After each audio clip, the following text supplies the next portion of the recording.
Getting ready to do an escape room and you want some tips and tricks? I've got 11 tips and tricks for you to do the best you can in an escape room and get out on time.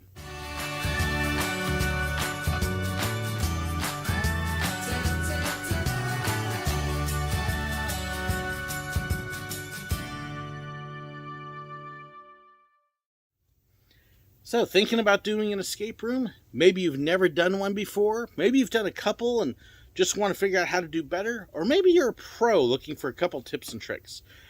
I've got a few tips and tricks here for you, 11 of them, to help you do the best you can in an escape room, to succeed, to get out, to have fun. I've got 11 tips and tricks here for you to help you succeed, to get out, to have fun, to do it the best you can. Some of these are tips from insiders, as well as my own observations. And I hope that they help you out.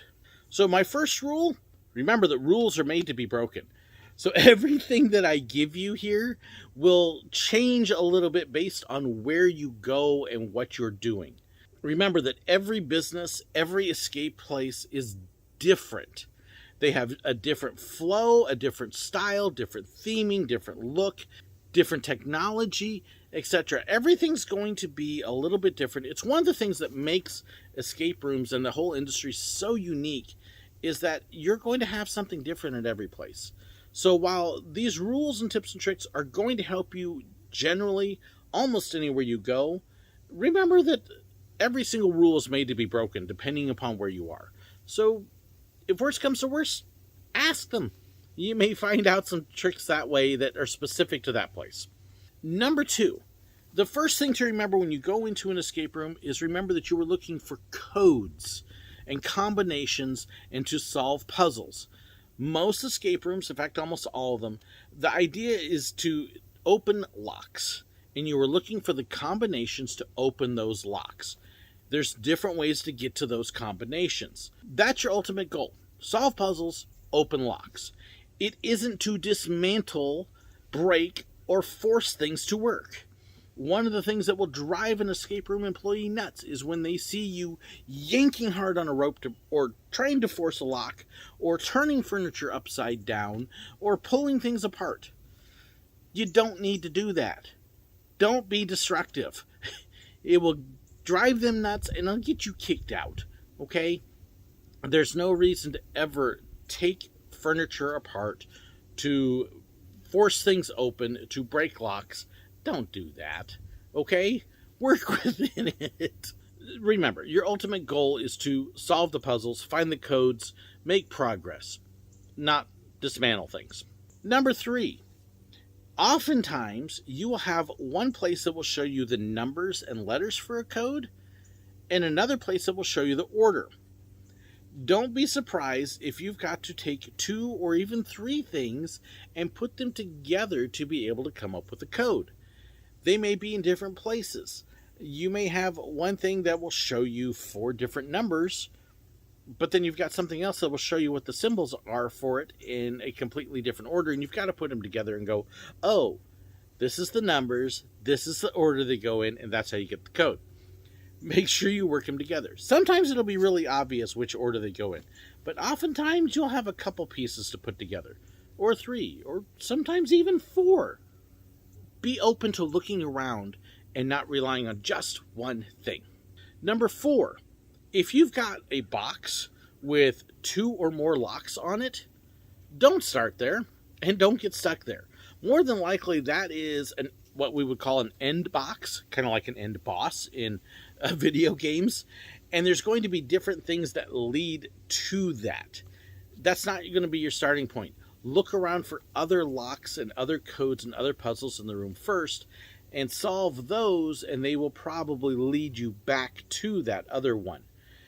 That's kind of your goal, is ultimately to get there, but not to start there. That's your finish point. Now again, that's not always the case. Sometimes you will find a code that right away leads right to it.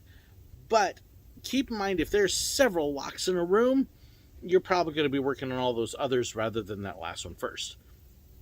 Just a little hint there.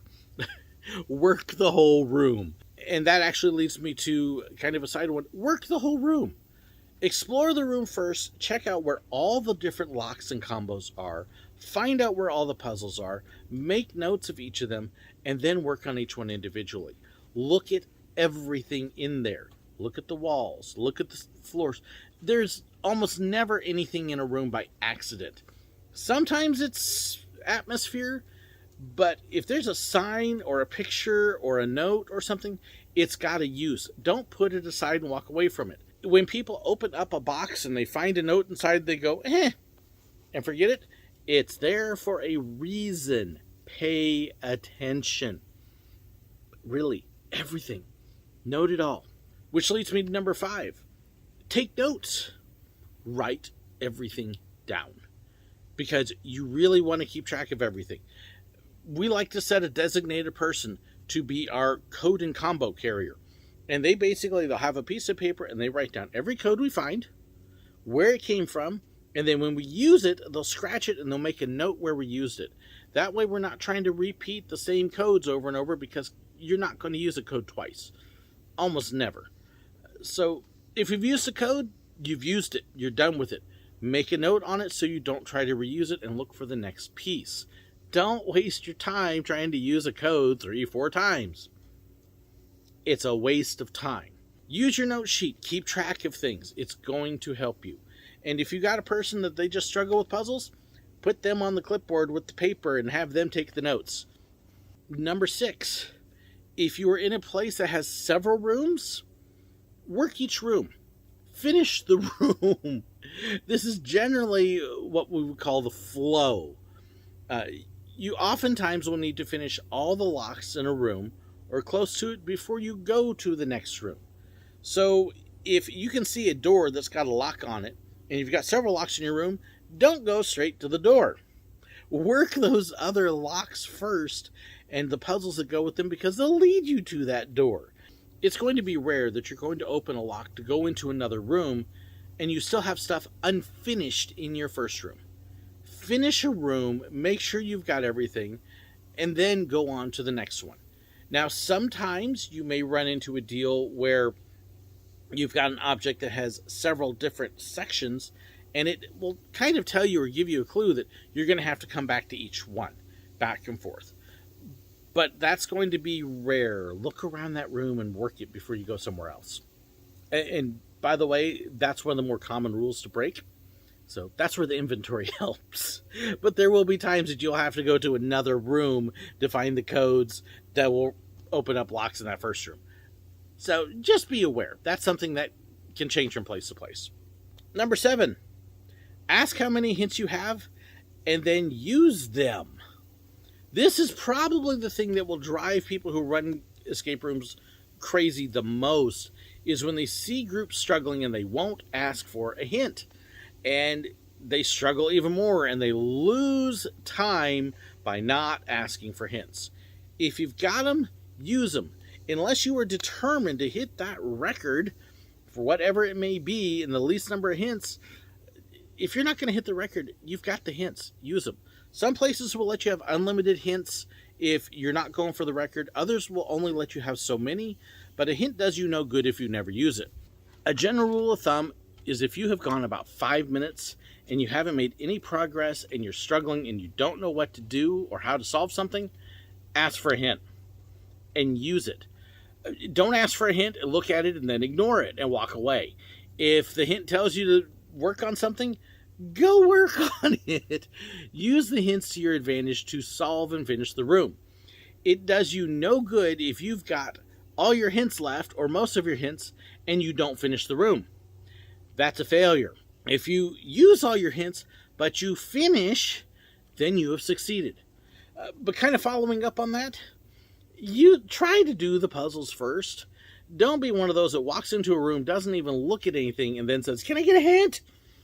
Look around and try first. You'll actually have more room, and oftentimes you'll actually succeed faster because people that immediately ask for hints don't know what the hint's referring to, and it takes them more time to figure it out, and they'll actually lose more time asking for a hint by not looking around than if they looked around and tried to solve on their own first. But use your hints. Number 8, if a certain lock or puzzle has you stuck, walk away from it. Especially if there's more than one. Go work on something else. Look for other things. Don't sit there and stare at that lock and try to put in random codes. You're not going to get anywhere. You're not going to get a code come to you magically by osmosis. Look, you're not going to find the code randomly. There's puzzles in the room to lead you to that code. By sitting there and just insisting on trying random, you're never going to get it. You're wasting time. If you can't open a lock, look around, walk away, try something different, look at a different lock, look at a different puzzle, look at a different code. Maybe you're missing something, but don't just sit there. More people seem to waste time on one lock, especially when it's not a lock you can get to yet. I'm amazed when I have been in rooms how I have seen people just sit on a lock that you can't get to. And there's 3 other puzzles and locks you have to get to first. And they've wasted all that time and energy. And you're part of the group going, we could have used you over here. You would have helped to save us time. Instead, you just do nothing. Don't sit and do nothing. Number 10. The rooms that I have done, the letter locks, you'll have different kinds of locks. You've got number locks. You've got directional locks, which those are kind of dying out. And then you have letter locks. The letter locks are almost always words, not gibberish. If you're putting in random letters, at least at the rooms I have done, you're going to have the combo wrong. They use words because it makes sense. And oftentimes, those words will be tied into the theme of the room. Again, this isn't always the case. This is a rule that gets broken a lot. Ask the people at the place you're going. Are your letter locks, are they random letters or are they words? Just as an extra little bit, it'll save you time. Because if you're working in a room that has a space theme and a 5-letter word that is moon, and you're putting ASDF, you're not going to get it. So ask them if they use random letters on the locks or if they're words. Generally, it's going to be words. Find out first. You're going to save so much time. And then you'll also recognize that, hey, we got this code that doesn't make sense. You'll know it's not the right code. Oh, and last, don't forget you're on camera.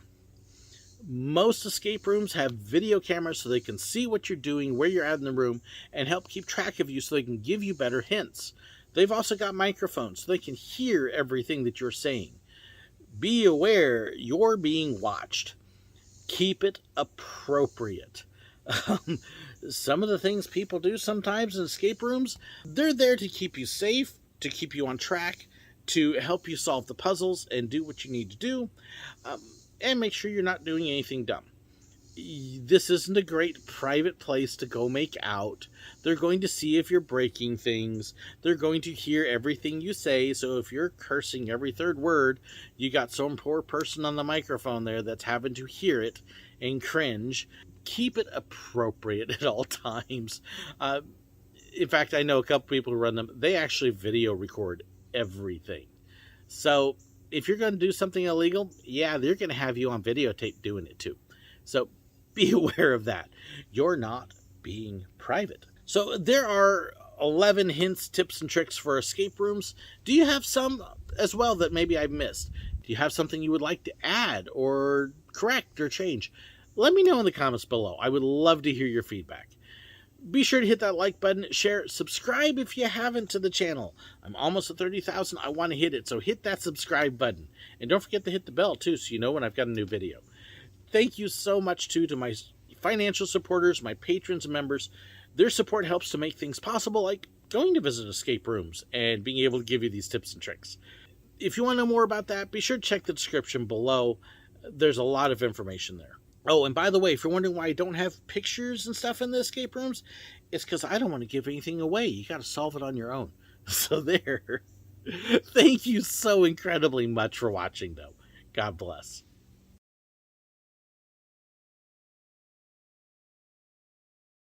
Maybe you're thinking about...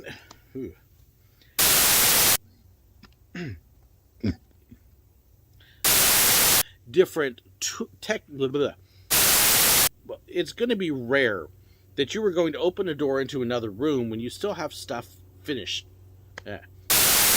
It's going to be rare that you're going to open up a lock and go into a new room with still...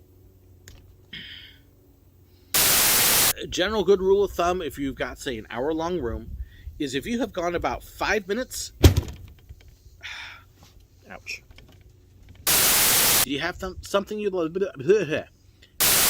their support helps to make things possible.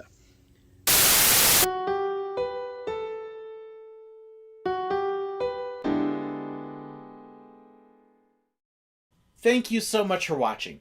If you'd like to know about contact information, fan pages, merchandise, and more, please be sure to check the description below. If you enjoyed this video and you'd like to know when I have new ones, well, make sure you hit that subscribe button right up there.